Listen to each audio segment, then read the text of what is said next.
everyone, Mel from Wildly Curious here. Today I'm going to show you how you can make charcoal for drawing with. So here's what you'll need. First, some freshly cut sticks. Willow is best. Lots of people have small salix trees in their garden, or you might be able to find some on a walk. A pair of secateurs, an old tin with a lid, a hammer and a nail. First, light your fire somewhere safe. Always have a way of extinguishing your fire quickly should you need to. We've got a watering can full of water.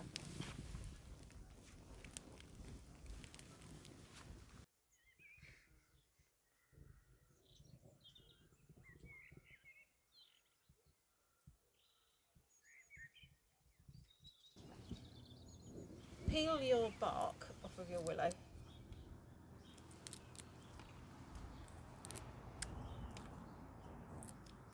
It comes off quite easily when the wood is still green.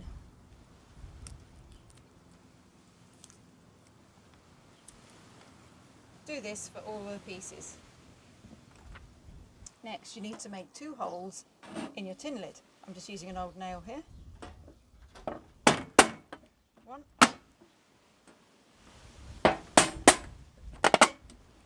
2. And then fill your tin with your pieces of willow that you've cut.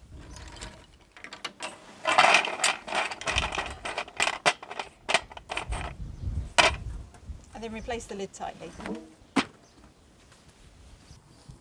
So place your tin carefully on top of your fire. I've let this burn down a little bit so it's a bit flatter.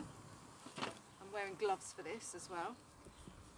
As this is a new tin, the paint and any labels on it will begin to burn off. So you don't want to be very close to the fire while it's doing that, because it will probably smell horrible. So we're going to leave that for a few minutes. After a while, smoke, actually it's already starting to happen, smoke will come out of the holes. It's not unusual to get a flame coming out of there as well. So we'll just leave that for a while.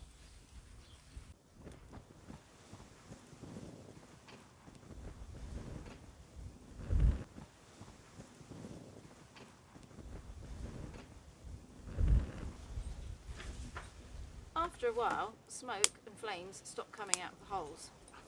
I've left it another 5 minutes and now I'm going to remove it from the fire. Obviously it'll be hot, I'm using gloves.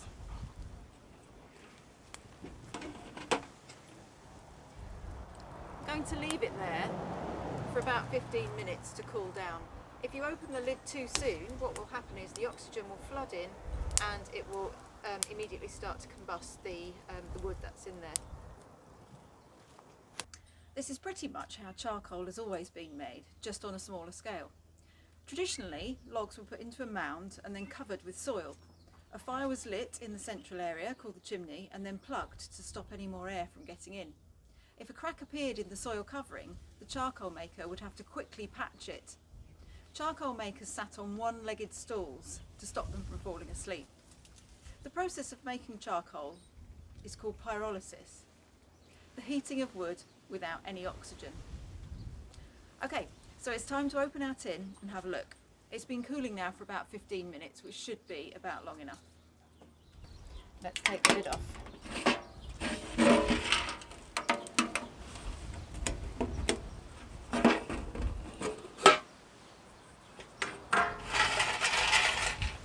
There we go, there's our charcoal. Not quite as straight as it was, but it's looking pretty good.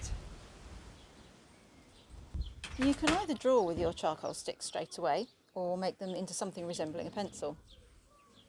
I'll show you how. I've collected some elder. Elder has a soft, pithy middle, which is really easy to push in. You can see I've already done that one, using a twig or a tent peg or something like that.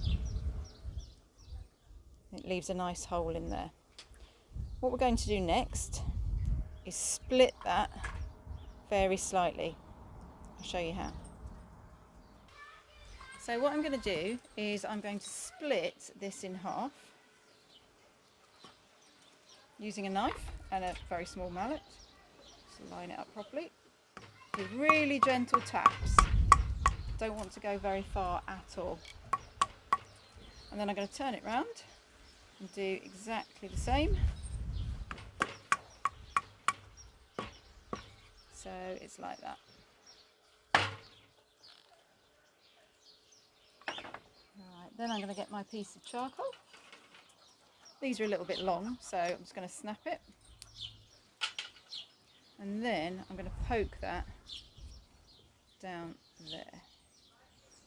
That just makes it a little bit easier to write with because you don't get covered in charcoal every time you use it. If you want to, you could tie some string round and round up here, which would squeeze this in a little bit tighter and just hold it in, but actually it works fine like that.